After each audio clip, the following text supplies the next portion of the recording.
Hello friends, welcome to toppers world. നമ്മുടെ ഇന്നത്തെ class 4ാം ക്ലാസ്സിലെ കൂട്ടുകാരുടെ പരിസര പഠനമാണ്. പരിസര പഠനത്തിലെ നമ്മുടെ 3ാമത്തെ ചാപ്റ്റർ ചിറകുള്ള കൂട്ടുകാർ. അപ്പോൾ നമ്മൾ എല്ലാ സബ്ജക്റ്റിൻ്റെ 3rd യൂണിറ്റിൻ്റെ ക്ലാസ്സുകൾ അപ്ലോഡ് ചെയ്തിട്ടുണ്ട്. കാണാത്ത കൂട്ടുകാർ നിങ്ങൾ തീർച്ചയായും കാണുക. നമ്മൾ എല്ലാ യൂണിറ്റ്സിൻ്റെ ക്ലാസ്സുകളും അപ്ലോഡ് ചെയ്യുന്നതായിരിക്കും. അപ്പോൾ നിങ്ങൾക്ക് യൂസ്ഫുൾ ആവുന്ന ക്ലാസ്സുകളാണ്. എല്ലാ സബ്ജക്റ്റിൻ്റെ പ്ലേലിസ്റ്റിൽ നിന്നും ഡിസ്ക്രിപ്ഷൻ ബോക്സിലുണ്ട് കേട്ടോ. അപ്പോൾ നിങ്ങൾക്ക് ആവശ്യമുള്ള ക്ലാസ്സുകൾ കാണുക. അപ്പോൾ നമുക്ക് എന്ത് ചെയ്യാം, നമ്മുടെ ഇന്നത്തെ ക്ലാസ് സ്റ്റാർട്ട് ചെയ്യാം.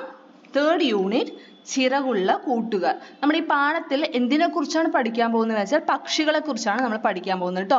പക്ഷികളെ കുറിച്ചും അവയുടെ ആഹാര രീതിയെ കുറിച്ചും വാസസ്ഥലം, അതേപോലെ തന്നെ എങ്ങനെയാണ്, എന്തൊക്കെയാണ് പ്രത്യേകതകൾ, ഓരോ പക്ഷിക്കുമുള്ള പ്രത്യേകതകൾ എന്തൊക്കെയാണ്, ഇതെല്ലാമാണ് നമ്മുടെ ഈ 3rd യൂണിറ്റിൽ നമ്മൾ പഠിക്കാൻ പോകുന്നത്. അപ്പോൾ ഇവിടെ ആദ്യം തന്നെ എന്താണ് ചിത്രത്തിൽ കാണുന്നത്, ഒരു കുട്ടി പക്ഷികളെ നിരീക്ഷിക്കുകയാണ് അല്ലേ.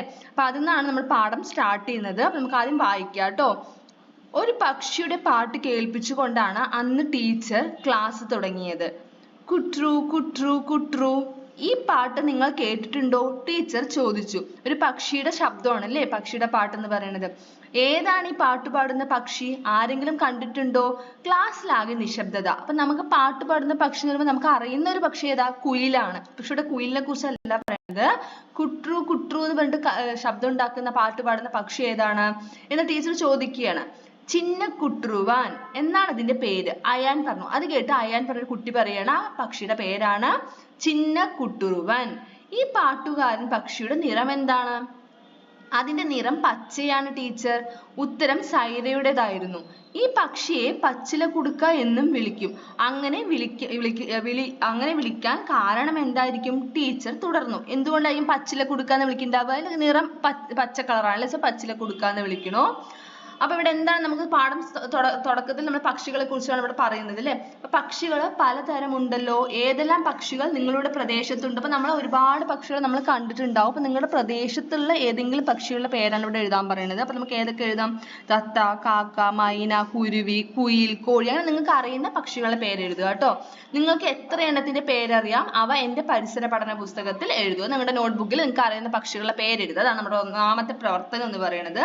അടുത്ത ടോപ്പിക് ആണ് നിറം നൽകി ഭംഗിയാക്കൂ. ആരെയാണ് നിറം നൽകി ഭംഗിയാക്കേണ്ടത്? ഈ താഴെ കാണുന്ന 4 പക്ഷികൾക്ക് അല്ലെ. പക്ഷികളെ തിരിച്ചറിഞ്ഞ് പേരെഴുതൂ, നിറം നൽകി ഭംഗിയാക്കും. അപ്പൊ ആദ്യം ഈ പക്ഷികളെ തിരിച്ചറിഞ്ഞ് പേരെഴുതണം. ഈ താഴെ കാണുന്ന കോളത്തിൽ പേരെഴുതിയിട്ട് അവയ്ക്ക് നിറം കൊടുക്കുക, അനുയോജ്യമായിട്ടുള്ള നിറം കൊടുക്കുക കേട്ടോ. അപ്പൊ ഏതൊക്കെയാണ് നിറം നമ്മൾ കൊടുക്കുന്നില്ല, നിങ്ങൾ നിറം കൊടുക്കുക. നമ്മൾ പക്ഷികളുടെ പേര് പറയാം. ആദ്യത്തെ ഏതാണ്? തത്തയാണ് അല്ലെ. അടുത്തത് നിങ്ങൾ കണ്ടിട്ടുണ്ടാവും, വളരെ നമുക്ക് കാണാൻ കഴിയുന്ന ഒരു പക്ഷി, സാധാരണമായി കാണാൻ കഴിയുന്ന ഒരു പക്ഷിയാണ്. ബുൾബുൾ എന്നാണ് അതിന്റെ പേര് കേട്ടോ. അടുത്തത് മയില്. അടുത്തത് ആരാണ്? മരംകൊത്തി. ചിത്രത്തിലെ പക്ഷികൾ ഏതെല്ലാം തരത്തിൽ വ്യത്യാസപ്പെട്ടിരിക്കുന്നു? അതായത് ഈ ചിത്രത്തിൽ കാണുന്ന 4 പക്ഷികളും കാണാൻ ഒരേപോലെയാണുള്ളത് അല്ല അല്ലെ. അപ്പൊ എങ്ങനെയൊക്കെയാണ് ഓരോ പക്ഷികളും വ്യത്യസ്തപ്പെട്ടിരിക്കുന്നത്, എന്തിനൊക്കെ അടിസ്ഥാനത്തിലാണ് വ്യത്യസ്തപ്പെട്ടിരിക്കുന്നത് എന്നാണ് ഇവിടുത്തെ ചോദ്യം. അപ്പൊ ഒന്നാമത്തെ നമുക്ക് പറയാൻ പറ്റുന്ന എന്താണ്? തൂവലുകളുടെ നിറത്തില്. ഇപ്പൊ തത്തയുടെ നിറം എന്താ? പച്ച കളറാണ്. അതേ നിറം തന്നെയാണോ മയിലിന്റെ നിറം? അല്ല.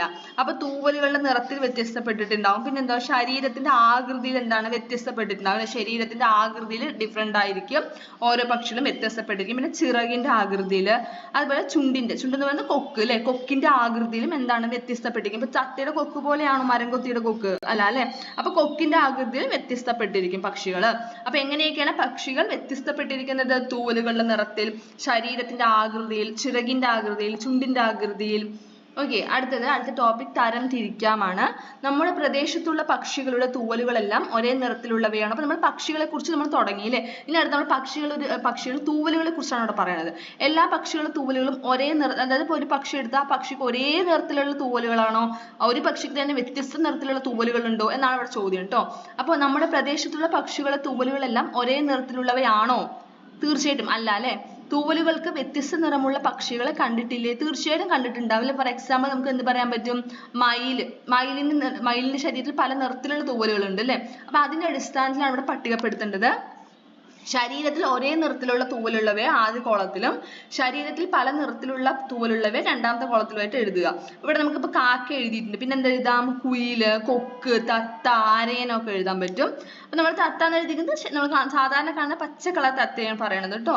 അടുത്തത് പല നിറത്തിലുള്ള തൂവലുള്ളവയില് മയിൽ എഴുതാം, പൊന്മാന്, മരം കൊത്തി, കുരുവിനെയൊക്കെ നമുക്ക് എഴുതാം.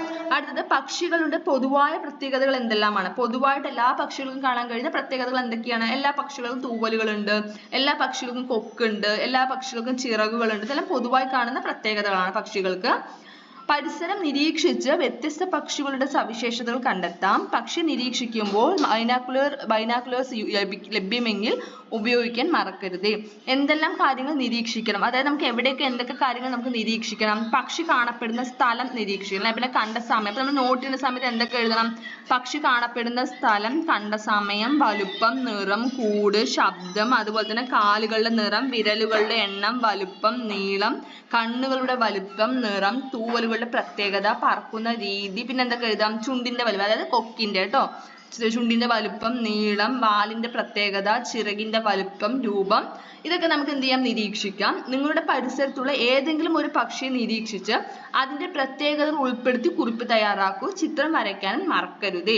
നിരീക്ഷണ കുറിപ്പിൽ എന്തെല്ലാം ഉൾപ്പെടുത്തണം? സൈരയുടെ നിരീക്ഷണ കുറിപ്പ് നോക്കൂ. അപ്പൊ സൈരയുടെ നിരീക്ഷണ കുറിപ്പ് നോക്കിയിട്ട് അതുപോലെ നിങ്ങൾ ഏതെങ്കിലും ഒരു പക്ഷി നിരീക്ഷിച്ച് എന്ത് തയ്യാറാക്കണം? നിരീക്ഷണ കുറിപ്പ് തയ്യാറാക്കണം. അപ്പൊ ഇതാണ് സൈരയുടെ നിരീക്ഷണ കുറിപ്പ്. സൈര പ്രിപ്പയർ ചെയ്തിട്ടുള്ള ഉണ്ടാക്കിയ നിരീക്ഷണ കുറിപ്പാണ്. തത്തമ്മയാണ് അല്ലെ, തത്തയാണ് സൈര നിരീക്ഷിച്ചത്. അപ്പൊ എങ്ങനെയാണ് എഴുതിയിരിക്കുന്നത്? നിരീക്ഷണ കുറിപ്പ് ഹെഡിങ് കൊടുത്തു. പക്ഷിയുടെ പേര് തത്ത, കണ്ട സ്ഥലം വയൽ വരമ്പ്, കണ്ട സമയം വൈകുന്നേരം, നിറം പച്ച, ചുണ്ടിന്റെ സവിശേഷത അതായത് കൊക്കിന്റെ കൂർത്തു വളഞ്ഞതും ചുവന്ന നിറത്തിലുള്ളതും, കാലുകളുടെ പ്രത്യേകത എന്താണ്? മരത്തിൽ കയറാനും ഭക്ഷണം മുറുകെ പിടിക്കാനും ഉപകരിക്കുന്ന മെലിഞ്ഞ കാലുകൾ, വാലിന്റെ സവിശേഷത ത്രികോണാകൃതിയിലുള്ള നീണ്ട വാൽ, മറ്റ് സവിശേഷതകൾ കഴുത്തിൽ റോസ് നിറത്തിലുള്ള വളയമുണ്ട്, മരപ്പൊത്തിൽ മുട്ടയിടുന്നു. അപ്പൊ ഇതുപോലെ നമ്മൾ ഇവിടെ എഴുതിയിരിക്കുന്ന നിരീക്ഷണക്കുറിപ്പ് കാക്കയുടെയാണ് കേട്ടോ. നിരീക്ഷണക്കുറിപ്പ് കാക്ക നമുക്ക് സാധാരണമായി കാണുന്ന ഒരു പക്ഷിയല്ലേ കാക്ക. അപ്പൊ പക്ഷിയുടെ പേര് കാക്ക, കണ്ട സ്ഥലം മുറ്റത്ത് ഒരു മരക്കൊമ്പിൽ, എവിടെയാണോ കണ്ടത്, കണ്ട സമയം രാവിലെ അല്ലെങ്കിൽ പകൽ എഴുതാം, നിറം കറുപ്പ്, ചുണ്ടിന്റെ സവിശേഷത ശക്തവും മൂർച്ചയുള്ളതുമായ കറുത്ത കൊക്ക്, കാലുകളുടെ പ്രത്യേകത നടക്കാനും ശാഖകളിൽ ഇരിക്കാനും സഹായിക്കുന്ന ശക്തമായ കാലുകൾ, വാലിന്റെ സവിശേഷത ത്രികോണാകൃതിയിലുള്ള നീണ്ട വാൽ, മറ്റു സവിശേഷതകൾ ചുള്ളിക്കമ്പുകളും നാരുകളും ഉപയോഗിച്ച് മരങ്ങളിൽ കൂട് നിർമ്മിച്ച് അതിൽ മുട്ടയിടുന്നു. അടുത്തത് പൂർത്തിയാക്കാം. ഇതൊരു ഇമ്പോർട്ടന്റ് ആയിട്ടുള്ള ഒരു ഭാഗമാണ് കേട്ടോ ഇത്. കാരണം ഇത് പഠിച്ചു വെക്കുക, എക്സാമിന് ചോദിക്കാൻ സാധ്യതയുള്ള ഒരു പോർഷൻ ആണ്, സാധ്യതയുള്ള ഒരു ഭാഗമാണ്. ഇവിടെ നിന്ന് ചോദ്യം നമുക്ക് പ്രതീക്ഷിക്കാം. ഏറ്റവും വലിയ പക്ഷി ഏതാണ്? ഏറ്റവും വലിയ പക്ഷി ഒട്ടക പക്ഷിയാണ് കേട്ടോ. പിറകോട്ട് പറക്കുന്ന പക്ഷി ഹമ്മിങ് ബേർഡ്. ഏറ്റവും ഉയരത്തിൽ പറക്കുന്ന പക്ഷി റൂപ്പൽ ഗ്രിഫൺ കഴുകനാണ് കേട്ടോ. പറക്കാത്ത പക്ഷികൾ ഏതൊക്കെയാ? ഒട്ടക പക്ഷി എഴുതാം, പെൻഗ്വിൻ എഴുതാം, എമു എഴുതാം, കോഴീനെ എഴുതാം അല്ലെ, പറക്കാത്ത പക്ഷികളിൽ. ഏറ്റവും ചെറിയ പക്ഷിയും ഹമ്മിങ് ബേർഡ് തന്നെയാണ്. പുറകോട്ട് പറക്കുന്ന പക്ഷിയും ഹമ്മിങ് ബേർഡ് ആണ് കേട്ടോ. അടുത്തത് ആഹാരം പലവിധം. ഇപ്പൊ നമ്മൾ പക്ഷികളുടെ സവിശേഷതയെ കുറിച്ചിട്ടും എല്ലാ പക്ഷികൾക്കുള്ള സവിശേഷതയും വ്യത്യസ്തമായി നിൽക്കുന്നത് എന്തൊക്കെയാണ്, തൂവലുകൾ എങ്ങനെയൊക്കെയാന്ന് പഠിച്ചു അല്ലെ. ഇനി നമ്മൾ പഠിക്കാൻ പോകുന്നത് ആഹാര രീതിയെ കുറിച്ചാണ് കേട്ടോ. എല്ലാ പക്ഷികൾക്കും ഒരേ ആഹാരമാണോ? അല്ല, അതായത് ഡിഫറെന്റ് ആണ് അല്ലെ. എല്ലാ പക്ഷികൾക്കും പൊന്മാൻ കഴിക്കുന്ന അല്ലെങ്കിൽ മീൻകൊത്തി കഴിക്കുന്ന അതേ ആഹാരമാണോ എന്താണ് ഒരു അരയന്നം കഴിക്കുന്നത്? അല്ല. അല്ലെങ്കിൽ ഒരു തത്തമ്മ കഴിക്കുന്നത്? അല്ല അല്ലെ. അപ്പൊ ഇവിടെ അതാണ് നമ്മൾ അടുത്ത് പഠിക്കാൻ പോകുന്നത്, ആഹാരം പല വിധത്തില്. ഇവിടെ എന്താണ് പൊന്മാൻ പറയുന്നത്? പൊന്മാൻ പറയുന്നത് നമ്മൾ മീൻകൊത്തിനെ തന്നെയാണ് കേട്ടോ പൊന്മാൻ എന്ന് പറയുന്നത്. അപ്പൊ എന്താ പൊന്മാൻ പറയുന്നത്? എനിക്കും കിട്ടി മുഴുത്ത മീനുകൾ. തത്തമ്മ എന്താ പറയുന്നത്? എന്റെ ഭക്ഷണം ഈ നെന്മണികളാ. അപ്പൊ ഇവിടെ നോക്കൂ, പരുന്ത് അല്ലെ, പരുന്ത് എന്താ പറയുന്നത്? ഇന്നത്തെ ഭക്ഷണം കുശാൽ. എന്താണ് കയ്യിലുള്ളത്? എന്തോ ഒരു മീനാണ് അല്ലെ, മീനാണ് കയ്യിലുള്ളത്. അപ്പൊ എല്ലാ പക്ഷികളുടെയും ആഹാരം ഒരുപോലെയാണോ? അല്ല. നോക്ക് തത്തയുടെ ഭക്ഷണങ്ങൾ എന്തൊക്കെ എഴുതാം? ധാന്യങ്ങൾ കഴിക്കും, പിന്നെന്താ വിത്തുകള്, പഴവർഗ്ഗങ്ങള്. പൊന്മാൻ മത്സ്യം, പിന്നെന്താ എഴുതാം? ചെറുപ്രാണികള്. പരുന്ത് കഴിക്കുന്നത് എന്താ? ചെറിയ മൃഗങ്ങളും പക്ഷികളിലൊക്കെ പരുന്ത് പ്രാഞ്ചി കൊണ്ടുപോകും അല്ലെ, കഴിക്കും.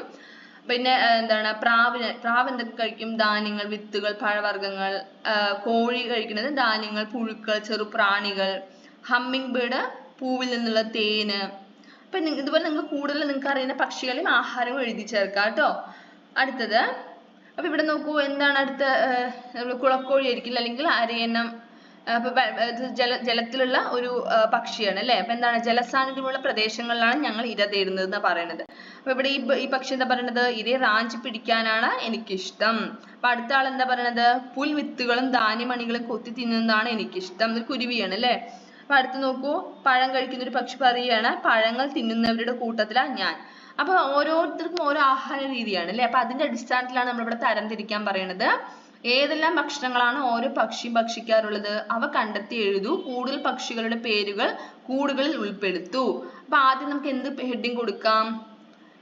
പഴം തിന്നുന്ന പക്ഷികൾ അല്ലെ, പഴം തിന്നുന്ന പക്ഷികളിൽ ആരെയൊക്കെ എഴുതാം? തത്ത, കുരുവി, കുയിൽ, ബുൾബുൾ ഒക്കെ എഴുതാം. തേൻ നുകരുന്നവര്, തേൻ കഴിക്കുന്ന താലിക്കുരുവി ഉണ്ട് കേട്ടോ, ഒരു കുരുവിയുടെ പേരാണ് താലിക്കുരുവി. പിന്നെ ഹമ്മിങ് ബേർഡ്, മഞ്ഞക്കിളിയൊക്കെ എഴുതാൻ പറ്റും. പിന്നെ അടുത്തത് ചെറുപ്രാണികൾ, പ്രാണികളെ തിന്നുന്ന പക്ഷികൾ മൈന, പരുന്ത്, പ്രാപ്പിടിയൻ, കുയിൽ, മരം കുത്തിയൊക്കെ എഴുതാൻ പറ്റും. അടുത്തത് ധാന്യങ്ങൾ തിന്നുന്ന പക്ഷികൾ എന്ന് എഴുതൂ. ധാന്യങ്ങൾ തിന്നുന്ന പക്ഷികൾ ആരൊക്കെയാ? മൈനകൾ, പ്രാപ്പിടിയന്മാർ, പ്രാവുകൾ, കുയിലുകൾ. അടുത്തത് ആരെ തിന്നുന്ന? മാംസം ഭക്ഷിക്കുന്നവര് അല്ലെ, ആരാ? പരുന്ത്, കഴുകൻ, മൂങ്ങയൊക്കെ മാംസം കഴിക്കുന്നവയാണ്. ചെറിയ ചെറിയ ജീവികളെയൊക്കെ പിടിച്ച് കഴിക്കാറില്ലേ. അടുത്തത് മത്സ്യം ഭക്ഷിക്കുന്ന പക്ഷികൾ, കൊക്ക് എഴുതിയിട്ടുണ്ട്. പിന്നെ പൊന്മാൻ, കുളക്കോഴി, പരുന്തൊക്കെ മത്സ്യം ഭക്ഷിക്കുന്ന പക്ഷികൾ എഴുതാൻ പറ്റും. ഓക്കെ, അടുത്തത് എല്ലാ കൂട്ടിലെയും പക്ഷികളുടെ വലുപ്പവും ശരീരഘടനയും ഒരുപോലെയാണോ? ആണോ? അല്ല. ആഹാര സമ്പാദനത്തിന് പക്ഷികൾക്ക് അനുകൂലങ്ങൾ എന്തെല്ലാമാണ്? അവരുടെ എന്തിനൊക്കെ അടിസ്ഥാനത്തിലാണ് അവരുടെ ആഹാര സമ്പാദനം? അതായത് മത്സ്യം കഴിക്കുന്ന പക്ഷികൾക്ക് അതിൻ്റെതായ പ്രത്യേകതകൾ ഉണ്ടാവും അല്ലെ. അതേപോലെ തന്നെ ധാന്യങ്ങൾ കഴിക്കുന്നതിന് അതിൻ്റെതായ പ്രത്യേകത ഉണ്ടാവും. അപ്പൊ അത് എന്തൊക്കെയാണ് അനുകൂലനങ്ങൾ? കൊക്കിന്റെ ആകൃതി, കാലിന്റെ സവിശേഷത, കാഴ്ചശക്തി, പറക്കാനുള്ള കഴിവ് അല്ലെ. അടുത്തത് വരച്ചു ചേർക്കാമാണ്. ഓരോ പക്ഷിയുടെയും ചുണ്ടും കാലും തമ്മിൽ യോജിപ്പിക്കുക. മനസ്സിലായല്ലോ? കൊക്കും കാലുകളും അത് നോക്കിയിട്ട് ഏത് പക്ഷിയുടെ കാലാണോ അതിലേക്ക് വരച്ചു യോജിപ്പിക്കുക.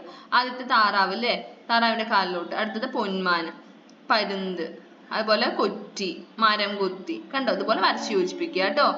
അടുത്തത് പക്ഷികളും വാസസ്ഥലവും. ഇനി നമ്മൾ എന്താ പഠിക്കാൻ പോകുന്നത്? ആ പക്ഷികളുടെ വാസസ്ഥലങ്ങളെ കുറിച്ചാണ് പഠിക്കാൻ പോകുന്നത്. പക്ഷികളെ നമുക്ക് എവിടെയെല്ലാം കാണാനാവും? എവിടെയൊക്കെ കാണാൻ കഴിയും? കുളക്കരയിൽ കണ്ടിട്ടുണ്ടാവും അല്ലേ, കുളക്കരയിൽ ഉണ്ടാവും പക്ഷി. പിന്നെ എവിടെയൊക്കെ കാണുക? പാടങ്ങളിൽ, കൃഷിയിടങ്ങളില്, പൂന്തോട്ടത്തില്, വനത്തില് അല്ലെ. നമുക്ക് എന്ത് കാണാൻ സാധിക്കും? പക്ഷികളെ കാണാൻ സാധിക്കും, പലതരത്തിലുള്ള പക്ഷികളെ അല്ലെ. ജലമുള്ള സ്ഥലങ്ങളിൽ കാണപ്പെടുന്ന പക്ഷികൾ ഏതൊക്കെയാണ്? വെള്ളമുള്ള സ്ഥലങ്ങളിൽ കാണുന്നത് കൊക്കുണ്ട്. പിന്നെന്താ? കുളക്കോഴീനെ കാണാൻ സാധിക്കും. പൊന്മാൻ, മീൻ പിടിക്കാനായിട്ട് പൊന്മാൻ ഉണ്ടാവും അല്ലെ.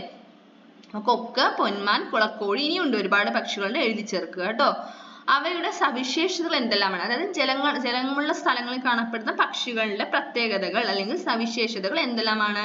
നീണ്ട കാലുകൾ. ഇപ്പൊ നമുക്ക് കൊക്കിനെ എടുക്കാം, നീണ്ട കാല്. പിന്നെന്തൊക്കെയാ? നീണ്ട കൊക്കായിരിക്കും, നീണ്ട കൊക്കുകൾ, എണ്ണമയമുള്ള തൂവലുകളായിരിക്കും. അതായത് അതിന്റെ ശരീരത്തിലെ വെള്ളത്തുള്ളികൾ പറ്റിപ്പിടിച്ചാൽ നിൽക്കില്ല. ആ വെള്ളത്തുള്ളികൾ വേഗം ഒന്ന് കുടഞ്ഞു കഴിഞ്ഞാൽ വെള്ളം മുഴുവൻ പോകും. എണ്ണമയമുള്ളത് കൊണ്ടാണ്. എണ്ണമയമുള്ള തൂവലുകളായിരിക്കും. ഓക്കെ, അടുത്ത് നമുക്ക് ഇവിടെ ഒരു ബോക്സിൽ കൊടുത്തിട്ടുണ്ട്. അതായത് ജലസസ്യമല്ല, ജലത്തിൽ വാഴുന്ന പക്ഷികളുടെ പ്രത്യേകതകൾ ഉൾപ്പെടുത്തിയിട്ടുള്ള ഒരു ബോക്സ് ആണ് കൊടുത്തിരിക്കുന്നത്. എല്ലാ പക്ഷികളുടെയും ശരീരഘടന ഒരുപോലെയല്ല. ചിലതിന് നീണ്ട കൂർത്ത കൊക്കുകളും നീണ്ട കാലുകളും ഉണ്ടാവും. എന്നാൽ എല്ലാ ജലത്തിൽ കാണുന്ന പക്ഷികൾക്കും ഒരേപോലെയല്ല കേട്ടോ. ആഹാര സമ്പാദന രീതിയും സഞ്ചാര രീതിയും പക്ഷികളുടെ ശരീരഘടനയുമായി ബന്ധപ്പെട്ടിരിക്കുന്നു. ജലമുള്ള സ്ഥലങ്ങളിൽ ഇര തേടുന്ന പക്ഷികൾക്ക് എണ്ണമയമുള്ള തൂവലുകൾ ഉണ്ടായിരിക്കും. മനസ്സിലായല്ലോ? അടുത്ത് നമ്മൾ പഠിക്കാൻ പോകുന്നത് ഇമ്പോർട്ടന്റ് ടോപ്പിക് ആണ്. മാർക്ക് ചെയ്ത് വെക്കുക, എക്സാമിന് ചോദിക്കാം സാധ്യതയുണ്ട്. അപ്പൊ ഇങ്ങനെയുള്ള ബോക്സുകളൊക്കെ ഇമ്പോർട്ടന്റ് ആണ് കേട്ടോ. വായിച്ചു പോവുക, അതൊക്കെ വായിച്ച് പഠിച്ചു പോവുക. നിശാസഞ്ചാരികളെ കുറിച്ചാണ്. നിശാസഞ്ചാരി എന്ന് വെച്ചാൽ രാത്രി കാലങ്ങളിൽ ഇറങ്ങി സഞ്ചരിക്കുന്ന പക്ഷികളെ കുറിച്ചിട്ട് കേട്ടോ. നിശാസഞ്ചാരികൾ പകലുറക്കം കഴിഞ്ഞ് രാത്രി ഇര തേടുന്നവരാണ് മൂങ്ങകൾ. രാത്രി ഇര തേടാനും ഉതകുന്നതും പറക്കുമ്പോൾ ശബ്ദമുണ്ടാക്കാത്തതുമായ തൂവലുകുപ്പായമാണ് ഇവയ്ക്കുള്ളത്.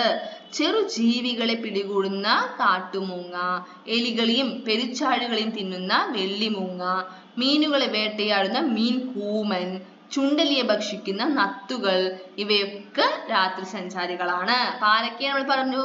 രാത്രി സഞ്ചാരികൾ, നിശാസഞ്ചാരികൾ ആരൊക്കെയാണ്? കാട്ടുമൂങ്ങ, വെള്ളിമൂങ്ങ, മീൻകൂമൻ, പിന്നെ ആരാ? നത്തുകള്. ഇവയൊക്കെ ആരാണ്? രാത്രി സഞ്ചാരികൾ. അവരുടെയൊക്കെ ഇമേജ് നമ്മളിവിടെ കൊടുത്തിട്ടുണ്ട്. കാട്ടുമൂങ്ങയും വെള്ളിമൂങ്ങയും മീൻകൂമനും നത്തിന്റെയൊക്കെ ചിത്രമാണ് ഇവിടെ കൊടുത്തിരിക്കുന്നത് കേട്ടോ. അപ്പൊ ഇവരൊക്കെ എന്താണ്? നിശാസഞ്ചാരികളാണ് കേട്ടോ. നിശാസഞ്ചാരികൾ എന്ന് വെച്ചാൽ പകൽ ഉറങ്ങിയിട്ട് രാത്രി ഇരതേടി ഇറങ്ങുന്നവരെയാണ് നിശാസഞ്ചാരികൾ എന്ന് പറയുക കേട്ടോ. പ്രത്യേകിച്ച് മൂങ്ങകളാണ്. അടുത്ത ടോപ്പിക്കാണ് പക്ഷികളും കൂടുകളും. ഇപ്പൊ നമ്മൾ അവരുടെ വാസസ്ഥലങ്ങളെ കുറിച്ച് പഠിച്ചു അല്ലെ. ഇനി പക്ഷികളുടെ കൂടുകളുടെ പ്രത്യേകതകളെ കുറിച്ചും കൂട് എവിടെയാണ് അവര് കെട്ടുന്നത് അതിനെ കുറിച്ചൊക്കെയാണ് ഇനി പഠിക്കാൻ പോകുന്നത്. പക്ഷികളും കൂടുകളും എന്നുള്ള ടോപ്പിക്കില് നമുക്ക് ചുറ്റുമുള്ള പക്ഷികളുടെ കൂടുകൾ ശ്രദ്ധിച്ചിട്ടുണ്ടാകുമല്ലോ. നിങ്ങൾ കണ്ടിട്ടുണ്ടോ പക്ഷിക്കൂടുകൾ? നമ്മൾ വാങ്ങി വെക്കുന്ന കൂടുകളല്ല, അല്ലാതെ പക്ഷികൾ തനിയെ അവരായിട്ട് ഉണ്ടാക്കുന്ന കൂടുകൾ ഉണ്ട് അല്ലെ. മരങ്ങളിലൊക്കെ നിങ്ങൾ കണ്ടിട്ടുണ്ടാവും. അപ്പൊ അത്തരം കൂടുകളെ കുറിച്ചാണ് ഇവിടെ പറയുന്നത്. ഏതെല്ലാം തരത്തിൽ കൂടുകൾ വ്യത്യാസപ്പെട്ടിരിക്കുന്നു എന്ന് കണ്ടെത്തി പൂർത്തിയാക്കും. അപ്പൊ എല്ലാ പക്ഷികൾക്കും ഒരേപോലത്തെ കൂടാണോ കാണാൻ സാധിക്കുക? അല്ല അല്ലെ. അപ്പൊ അത് എന്തൊക്കെ തരത്തിലാണ് കൂടുകൾ വ്യത്യസ്തപ്പെട്ടിരിക്കുന്നത്? കാണപ്പെടുന്ന സ്ഥലം വ്യത്യസ്തമായിരിക്കും, നിർമ്മാണ വസ്തുക്കൾ, പിന്നെ കാലാവസ്ഥ അല്ലെ, കാലാവസ്ഥ അനുസരിച്ചിട്ട് കൂടുകൾ കെട്ടുന്നുണ്ടാവുക. അതുപോലെ ആകൃതി വ്യത്യസ്തമായിരിക്കും, രൂപം വ്യത്യസ്തമായിരിക്കും. ഇതിന്റെയൊക്കെ അടിസ്ഥാനത്തിൽ കൂടുകൾ എന്താണ് തീർച്ചയായിട്ടും വ്യത്യസ്തപ്പെട്ടിരിക്കും. അപ്പൊ നമ്മൾ കൂടുകളെ കുറിച്ച് പറഞ്ഞു അല്ലെ. ഇനി എന്താ പറയുന്നത്? പക്ഷികൾ ഇടുന്ന മുട്ടകളെ കുറിച്ചാണ് പറയുന്നത് കേട്ടോ. എല്ലാ പക്ഷിയുടെയും മുട്ട കാണാൻ ഒരേപോലെയാണോ? ഇപ്പൊ തന്നെ കോഴിയുടെയും താറാവിന്റെയും മുട്ട എടുത്താൽ നമുക്ക് കാഴ്ചയിൽ ഒരേപോലെ തോന്നും, പക്ഷേ വ്യത്യസ്തമായിരിക്കും അല്ലെ. ചില വ്യത്യസ്തങ്ങൾ അതിലുണ്ടാവും. അപ്പൊ എല്ലാ പക്ഷികൾക്കും ഒരേ മുട്ടയാണോ ചോദിച്ചാൽ അല്ല അല്ലെ. അപ്പൊ ഇവിടെ നോക്കൂ, ചിത്രത്തിൽ കൊടുത്തിട്ടുണ്ട്, 2 തരത്തിലെ മുട്ട കൊടുത്തിട്ടുണ്ട്. എന്താ? ഒന്ന് കോഴിയുടെ മുട്ട, പിന്നെന്താ കൊടുത്തിരിക്കുന്നത്? കാടക്കോഴി ഇല്ലേ, നിങ്ങൾ കണ്ടിട്ടുണ്ടാവും. ഇത് കാടക്കോഴിന്റെ മുട്ടയാണ് കേട്ടോ അത്. അപ്പൊ ഇങ്ങനെ 2 തരത്തിലുള്ള മുട്ടയാണ് ഇവിടെ കൊടുത്തിരിക്കുന്നത്. പിന്നെ ഏതൊക്കെ മുട്ടൊക്കെ ചിത്രത്തിലുണ്ട്? എമുവിന്റെ, താറാവിന്റെ, ഒട്ടകപ്പക്ഷിയുടെ. ഏറ്റവും വലിയ മുട്ട ഏതാ? ഏറ്റവും വലിയ പക്ഷി ഏതാ നമ്മൾ പഠിച്ചത്? ഒട്ടകപ്പക്ഷി. അപ്പൊ ഏറ്റവും വലിയ മുട്ട ആരുടെ മുട്ടയായിരിക്കും? തീർച്ചയായിട്ടും ഒട്ടകപ്പക്ഷിന്റെ മുട്ടയാണ് കേട്ടോ ഏറ്റവും വലിയ മുട്ട. പിന്നെ കാക്കയുടെ മുട്ട, കുയിലിന്റെ മുട്ടയൊക്കെയാണ് ഇവിടെ കൊടുത്തിരിക്കുന്നത്. പക്ഷികളുടെ മുട്ടകൾ ഏതെല്ലാം രീതിയിൽ വ്യത്യാസപ്പെട്ടിരിക്കുന്നു? വലിപ്പത്തിന്റെ അടിസ്ഥാനത്തില്, നിറം, ആകൃതിന്റെ ഒക്കെ അടിസ്ഥാനത്തിൽ വ്യത്യസ്തപ്പെട്ടിരിക്കുന്നു. വ്യത്യസ്ത പക്ഷികളുടെയും അവയുടെ കൂടുകളുടെയും മുട്ടകളുടെയും ചിത്രങ്ങൾ ശേഖരിച്ച് സവിശേഷതകൾ കണ്ടെത്തി പതിപ്പ് നിർമ്മിക്കാനാണ് ഇവിടെ പറയുന്നത് കേട്ടോ. ചെയ്തു നോക്കുക. അപ്പൊ നമ്മൾ എന്ത് പഠിച്ചു? പക്ഷികളുടെ കൂടുകളുടെ ആകൃതി, വലിപ്പം, നിർമ്മാണ വസ്തുക്കൾ, കൂടുണ്ടാക്കുന്ന സ്ഥലം, കൂടുണ്ടാക്കുന്ന രീതി, മുട്ടകൾ എന്നിവയിൽ വൈവിധ്യമുണ്ട്. എന്ന് വെച്ചാൽ വ്യത്യസ്തമാണ് അല്ലെ, എല്ലാത്തിലും വൈവിധ്യമുണ്ട്. അടുത്ത് നമ്മൾ പഠിക്കുന്നത് ഒട്ടകപ്പക്ഷി മുട്ടയും എന്നാണ് അടുത്ത ടോപ്പിക്കിൽ പറയുന്നത്. ഒട്ടകപ്പക്ഷിന്റെ മുട്ടയും നമ്മളിപ്പോ പറഞ്ഞു, ഏറ്റവും വലിയ പക്ഷി ഒട്ടകപ്പക്ഷിയാണ്, ഏറ്റവും വലിയ മുട്ട ഒട്ടകപ്പക്ഷിന്റെയാണ്. പിന്നെ എന്തൊക്കെയാ പ്രത്യേകത നോക്കാം. ലോകത്തിൽ ഇന്ന് ജീവിച്ചിരിക്കുന്നതിൽ ഏറ്റവും വലിയ പക്ഷിയായ ഒട്ടകപ്പക്ഷിയുടെ മുട്ടയാണ് ഏറ്റവും വലിയ മുട്ട. ചിറകുണ്ടെങ്കിലും പറക്കാൻ കഴിയാത്ത ഒട്ടകപ്പക്ഷിയുടെ മുട്ടയ്ക്ക് ഏകദേശം 1.5 കിലോഗ്രാം ഭാരമുണ്ടാകും. മാത്രമല്ല കരയിലെ ജീവികളിൽ ഏറ്റവും വലിയ കണ്ണും ഒട്ടകപ്പക്ഷിയുടേതാണ്. മനസ്സിലായല്ലോ. അപ്പൊ നമ്മൾ കുറെ പ്രത്യേകത പഠിച്ചു അല്ലെ. ഏറ്റവും വലിയ പക്ഷി ഒട്ടകപ്പക്ഷിയാണ്, ഏറ്റവും വലിയ മുട്ട ഒട്ടകപ്പക്ഷിന്റെയാണ്. അതുപോലെ തന്നെ കരയിൽ ഇപ്പൊ ജീവിച്ചിരിക്കുന്നതിൽ ഏറ്റവും വലിയ പക്ഷി ഒട്ടകപ്പക്ഷിയാണ്. അതുപോലെ ഒട്ടകപ്പക്ഷിയുടെ മുട്ടയ്ക്ക് ഏകദേശം 1.5 കിലോഗ്രാമോളം ഭാരം ഉണ്ടാവും. അതേപോലെ തന്നെ കരയിലെ ജീവികളിൽ ഏറ്റവും വലിയ കണ്ണ് ഒട്ടകപ്പക്ഷിന്റെയാണ്. മനസ്സിലായല്ലോ. അപ്പൊ നമ്മളിനി വേറൊരു ടോപ്പിക്കിലോട്ട് പോവുകയാണെ. പക്ഷികളിൽ തന്നെയുള്ള വേറൊരു കൂട്ടരാണ് ദേശാടന പക്ഷികൾ എന്ന് പറയുന്നത്.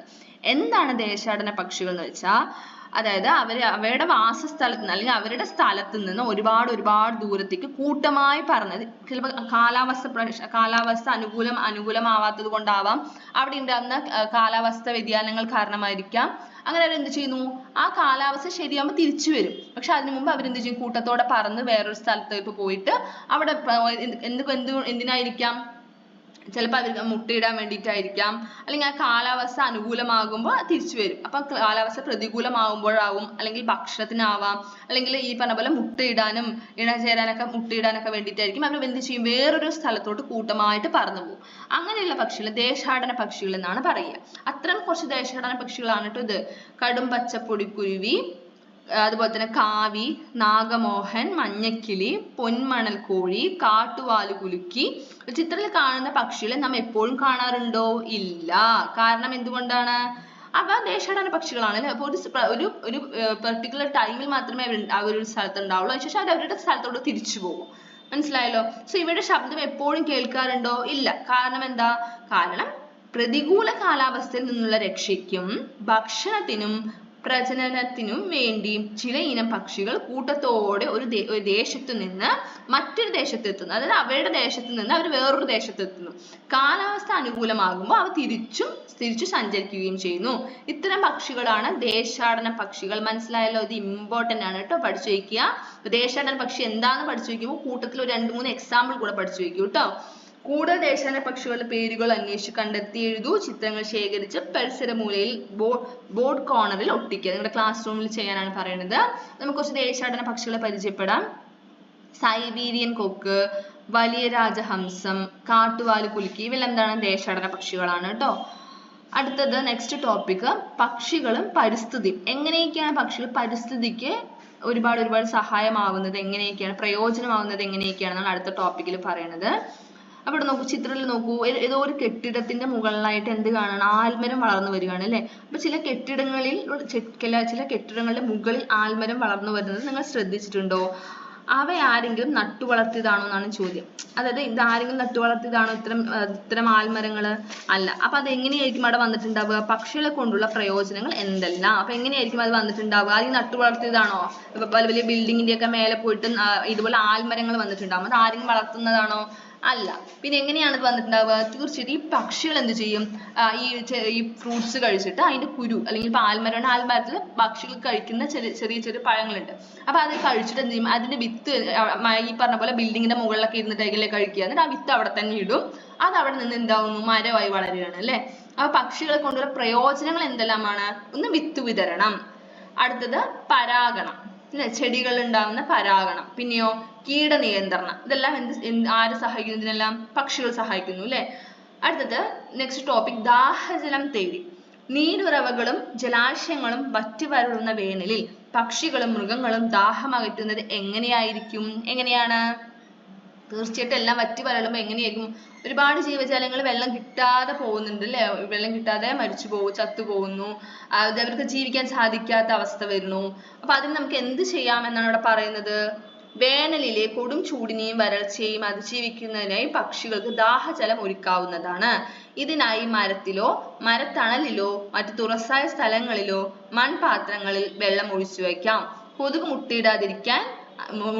മുട്ടയിടാതിരിക്കാനായി ഇടയ്ക്കിടെ വെള്ളം മാറ്റാൻ ശ്രദ്ധിക്കണേ. അപ്പൊ ഇതുപോലെ ചെയ്യാനാണ് ഇവിടെ പറയുന്നത്. പക്ഷികൾക്ക് ജലവും ആഹാരവും ലഭ്യമാക്കുന്നതിനുള്ള ഒരിടം നിങ്ങളുടെ സ്കൂളിലും ഒരുക്കൂ. അപ്പൊ നമുക്ക് മഴക്കാലങ്ങളിലല്ല ഇത് ആവശ്യമില്ല. എപ്പോഴാണ്? നല്ല വേനൽ സമയങ്ങളിലാണ് ഇത്തരം പക്ഷികൾക്കും മൃഗങ്ങൾക്കുമായിട്ട് ഒരു പാത്രത്തിൽ, അതായത് മൺപാത്രങ്ങളിൽ വെയിലൊന്നും ഒരുപാട് തട്ടാത്ത തുറന്ന സ്ഥലങ്ങളിൽ വെച്ചിട്ട് അവയ്ക്ക് വെള്ളം കൊടുക്കേണ്ടത് അല്ലെ.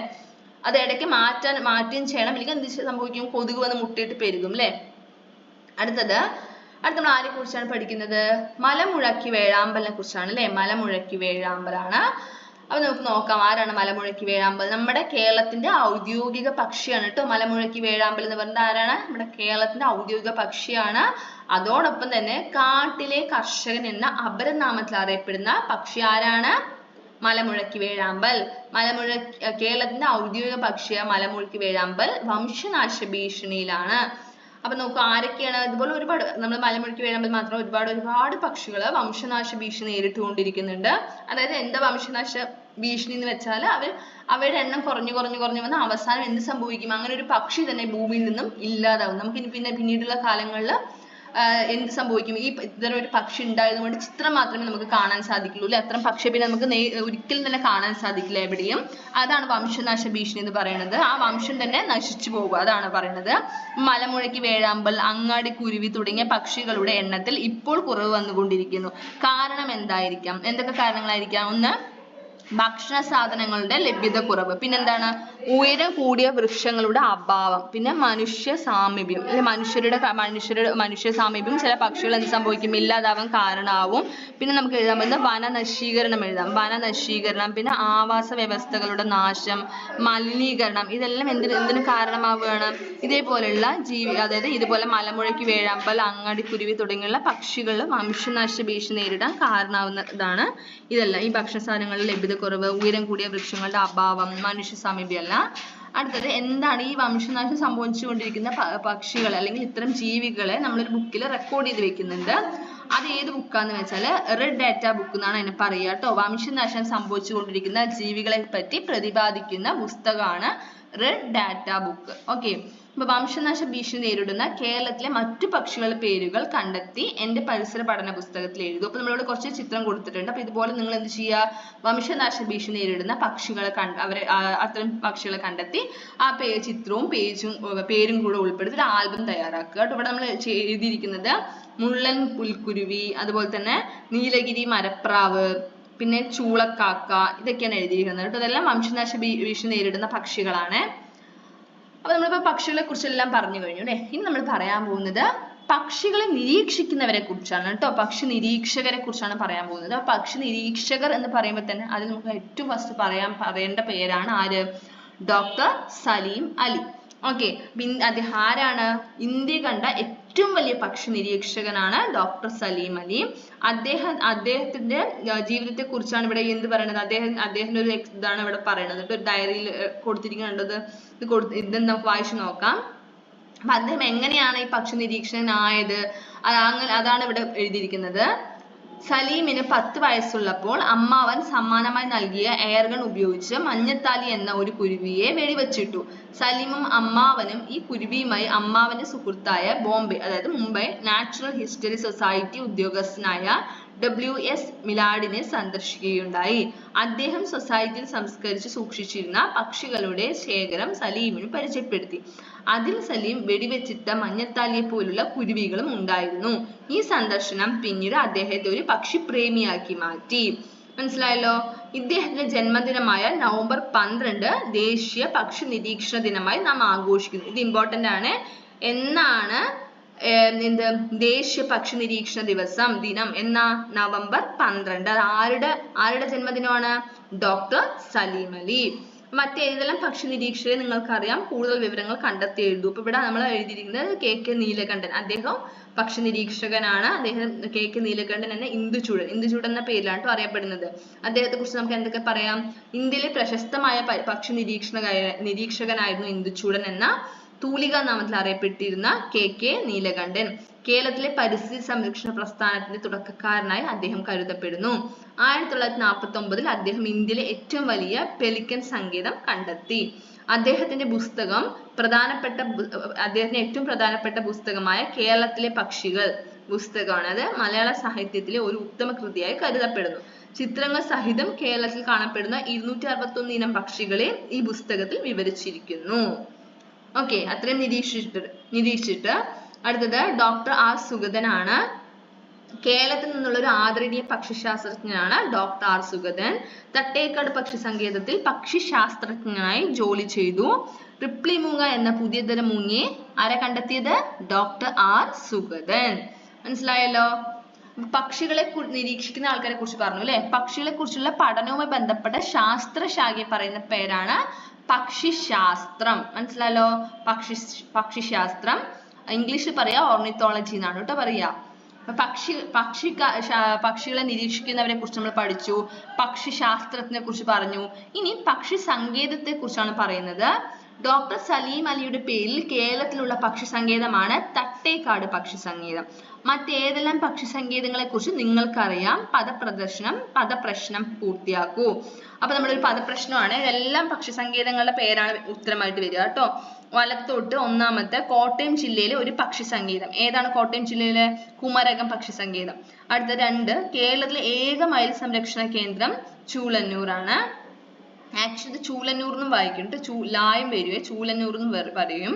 താഴോട്ട് മൂന്നാമത്തെ ഡോക്ടർ സലീം അലി പക്ഷി സങ്കേതം എന്ന പേരിൽ അറിയപ്പെടുന്നത് തട്ടേക്കാട് പക്ഷി സങ്കേതം. 4 കണ്ടൽ വനങ്ങളിൽ സ്ഥിതി ചെയ്യുന്ന കേരളത്തിലെ ഏക പക്ഷി സങ്കേതം മംഗളവനം. അടുത്തത് 5ാമത്തെ ദേശാടന പക്ഷികളെ കൂടുതലായി കാണപ്പെടുന്ന കോഴിക്കോട് ജില്ലയിലെ പക്ഷി സങ്കേതം ഏതാണ്? കടലുണ്ടി. കൂടുതൽ പക്ഷി സങ്കേതങ്ങളെ കുറിച്ച് വിവരശേഖരണം നടത്തി എന്റെ പരിസര പഠന പുസ്തകത്തിൽ എഴുതൂ. അപ്പൊ കാക്കയും കോഴിയും മൈനയും മയിലും വേഴാമ്പലും വണ്ണാത്തിപ്പുള്ളും മറ്റുമായി ലക്ഷക്കണക്കിന് പക്ഷികൾ നിറഞ്ഞ ജീവലോകം. മധുരമായ ശബ്ദവും വൈവിധ്യമാർന്ന നിറങ്ങളും വ്യത്യസ്ത സഞ്ചാര പദങ്ങളും നിറഞ്ഞ പക്ഷികൾ ഇനിയും എത്രയോ. അന്വേഷിച്ചും കണ്ടെത്തിയും ചിറകുള്ള കൂട്ടുകാരുടെ ലോകത്തേക്കുള്ള കൗതുകരമായ പ്രയാണം നമുക്കും തുടരാം. പാഠം ഇവിടെ കഴിഞ്ഞിരിക്കുകയാണ്. ഇനി നമുക്ക് എന്ത് ചെയ്യാം? പാഠത്തിന്റെ വിലയിരുത്താൻ ഭാഗത്തുള്ള ചോദ്യങ്ങൾ നോക്കാം. ഒന്നാമത്തെ ചോദ്യം, പക്ഷികളെയും അവയുടെ ഭക്ഷണത്തെയും തമ്മിൽ ശരിയായ വഴിയിലൂടെ കൂട്ടിയോജിപ്പിക്കുക. ഇതുപോലെ വരച്ചു യോജിപ്പിക്കുക. 2ാമത്തെ, ഹായ്, ഇത് മരംകൊത്തിയാണോ? കുളക്കരയിലെ കിളിയെ കണ്ടപ്പോൾ റോബി ഉറക്കെ വിളിച്ചു ചോദിച്ചു. മരംകൊത്തിയുടെ ചുണ്ട് ഇങ്ങനെയല്ലല്ലോ. അയാന്റെ മറുപടി, ഏതായിരിക്കും ഈ പക്ഷി? ഉചിതമായ നിറം നൽകി ചിത്രം പൂർത്തിയാക്കൂ. പ്രത്യേകത ഉൾപ്പെടുത്തി കുറിപ്പ് തയ്യാറാക്കൂ. അപ്പൊ നിറം കൊടുക്കുമ്പോൾ തന്നെ നിങ്ങൾക്ക് മനസ്സിലാവും ഇത് ഏത് പക്ഷിയാണ്. മീനിയും കൊണ്ട് പോകുന്നത് ആരായിരിക്കും? മരംകൊത്തിയാണോ? അല്ല, മീൻ കൊത്തി അല്ലെങ്കിൽ നമ്മൾ പൊന്മാൻ എന്ന് പറയും. നമ്മൾ ചിത്രസഹിതം കൊടുത്തിട്ടുണ്ട്. മീൻകൊത്തി ഒരു മനോഹരം വേഗതയേറിയ പക്ഷിയാണ്. ഇതിന് നീലയും വെളുപ്പും തവിട്ടും നിറങ്ങളുള്ള മനോഹരമായ തൂവലുകളുണ്ട്. നീണ്ട മൂർച്ചയുള്ള കൊക്കാണ് ഇതിന്റെ പ്രത്യേകത. മീൻകൊത്തി നദികൾ, കുളങ്ങൾ, കായലുകൾ എന്നിവിടങ്ങളിലാണ് കൂടുതലായി കാണപ്പെടുന്നത്. ഇത് വെള്ളത്തിൽ നീന്തുന്ന ചെറുമീനുകളെ കാണുമ്പോൾ അതിവേഗത്തിൽ വെള്ളത്തിലേക്ക് ചാടി അവയെ പിടിക്കും. ചെറുമീനുകളാണ് ഇതിന്റെ പ്രധാന ആഹാരം. നെക്സ്റ്റ് ലാസ്റ്റ് ചോദ്യം, മൂന്നാമത്തെ. മൻസയും അബിനും പട്ടിക പൂർത്തിയാക്കി കളിക്കുകയായിരുന്നു. അവരോടൊപ്പം ചേർന്ന് പട്ടിക പൂർത്തിയാക്കൂ. പക്ഷിയുടെ പേര് എഴുതണം, നിറം, ആഹാരം, ശരീര സവിശേഷതകൾ എഴുതുക, കൂടിന്റെ പ്രത്യേകത എഴുതുക കേട്ടോ. അപ്പൊ ഇവിടെ പക്ഷിയുടെ പേര് തത്തയാണ്. അപ്പൊ നിറം എന്താണ്? പച്ച. ആഹാരം വിത്തുകള്, വിത്തുകൾ, പഴവർഗ്ഗങ്ങൾ. ശരീര സവിശേഷതകൾ വളഞ്ഞ ചുവന്ന കൊക്ക്, മരം കയറാൻ അനുയോജ്യമായ മെലിഞ്ഞ കാലുകൾ, അല്ലെങ്കിൽ ആഹാരം പിടിക്കാൻ സഹായിക്കുന്ന അനുയോജ്യമായ മെലിഞ്ഞ കാലുകൾ എഴുതിയാലും ശരിയാണ്. കൂടിന്റെ പ്രത്യേകത മരപ്പൊത്ത് അല്ലെ. അടുത്തത് കറുപ്പ് നിറമാണ്. അപ്പൊ കാക്ക എഴുതാം. ആഹാരം അവശിഷ്ടങ്ങൾ, ധാന്യങ്ങൾ, പ്രാണികൾ. പിന്നെ ശരീര സവിശേഷത മൂർച്ചയുള്ള കൊക്ക്. കൂടിന്റെ പ്രത്യേകത മരക്കൊമ്പുകളിലും വടികളും മൃദുവായ വസ്തുക്കളും ഉപയോഗിച്ച് കൂടുകൾ പണിയുന്നു. അടുത്തത് ചെറുജീവികളെ കഴിക്കുന്ന ഒരു പക്ഷി. മൂങ്ങ എഴുതാം. നിറം തവിട്ടൊരു ചാരനിറം. ശരീര സവിശേഷത രാത്രി നിശബ്ദമായി പറക്കാനും വേട്ടയാടാനും തൂവലുകൾ അവയെ സഹായിക്കുന്നു. കൂടിന്റെ പ്രത്യേകത മൂങ്ങകൾ സാധാരണമായി കൂടുകൾ പണിയാറില്ല. ബാക്കി നമ്മൾ താഴെ എഴുതിയിട്ടുണ്ട്. മറ്റു പക്ഷികൾ നിർമ്മിച്ച പഴയ കൂടുകളോ മരങ്ങളുടെ പൊള്ളകളോ പഴയ കെട്ടിടങ്ങളോ ആണ് അവ ഉപയോഗിക്കുന്നത്. ചില മൂങ്ങകൾ നിലത്ത് മാളങ്ങൾ ഉണ്ടാക്കുന്നു. അടുത്തത് നീണ്ട കൊക്കുള്ള ഒരു പക്ഷി. നീലപ്പൊന്മാൻ എഴുതാം. നിറം ഇളം നീലയും ഓറഞ്ചും. ആഹാരം മത്സ്യം. കൂടിന്റെ പ്രത്യേകത നദീതീരങ്ങളിലോ ജലാശയങ്ങളിലോ സമീപമോ തുരങ്കങ്ങൾ കുഴിച്ച് അകത്ത് കൂടുകൾ പണിയുന്നു. അടുത്ത ലാസ്റ്റ് എഴുതിയിരിക്കുന്നത് മരംകൊത്തിയാണ്. മരംകൊത്തി പച്ച കലർന്ന മഞ്ഞ അല്ലെങ്കിൽ മഞ്ഞ കലർന്ന തവിട്ട്. പ്രാണികൾ, പുഴുക്കളൊക്കെയാണ് ആഹാരം. ശരീര സവിശേഷത കൂർത്ത കൊക്ക്, തലയിൽ ചുവപ്പ് തൊപ്പി. കൂട് എന്താണ്? മരപ്പൊത്ത്. അടുത്ത തുടർ പ്രവർത്തനമാണ്. ആദ്യം തന്നെ നിങ്ങളുടെ ഒരു ആൽബം നിർമ്മിക്കാനാണ് പറയുന്നത്. അപ്പൊ ചെയ്തു നോക്കുക. വിവിധ പക്ഷികളുടെ ചിത്രം വരച്ചോ ഒട്ടിച്ചോ എന്ത് ചെയ്യുക? ഒരു പക്ഷി ആൽബം തയ്യാറാക്കുക. ടീച്ചർ പറയുമ്പോൾ ചെയ്യുക.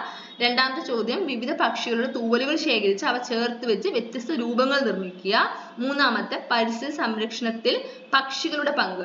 ലഘു നാടകം തയ്യാറാക്കി ക്ലാസ്സിൽ അവതരിപ്പിക്കുക. അപ്പൊ ഇതൊക്കെ ക്ലാസ്സിൽ ചെയ്യേണ്ട പ്രവർത്തനങ്ങളാണ്. അപ്പൊ ഇതൊക്കെ ചെയ്തു നോക്കുക. ടീച്ചർ പറയുമ്പോൾ ചെയ്തു നോക്കുക. അപ്പൊ നമ്മുടെ മൂന്നാമത്തെ പാഠം ഇവിടെ കംപ്ലീറ്റ് ആയിരിക്കുകയാണ്. അപ്പൊ എല്ലാ കൂട്ടുകാർക്കും നമ്മുടെ ഇന്നത്തെ ക്ലാസ് ഇഷ്ടമായി കാണുന്ന കരുതുന്നു. ഇഷ്ടമായാൽ തീർച്ചയായും ലൈക്ക് ചെയ്ത് നിങ്ങളുടെ കൂട്ടുകാർക്ക് കൂടെ ഒന്ന് ഷെയർ ചെയ്ത് കൊടുക്കുക. പിന്നെ നമ്മൾ എപ്പോഴും പറയുന്ന കാര്യം തന്നെയാണ്, ഇനിയും നമ്മുടെ ചാനൽ സബ്സ്ക്രൈബ് ചെയ്യാത്ത കൂട്ടുകാരാണെങ്കിൽ ഒന്ന് സബ്സ്ക്രൈബ് ചെയ്യുക. Thank you.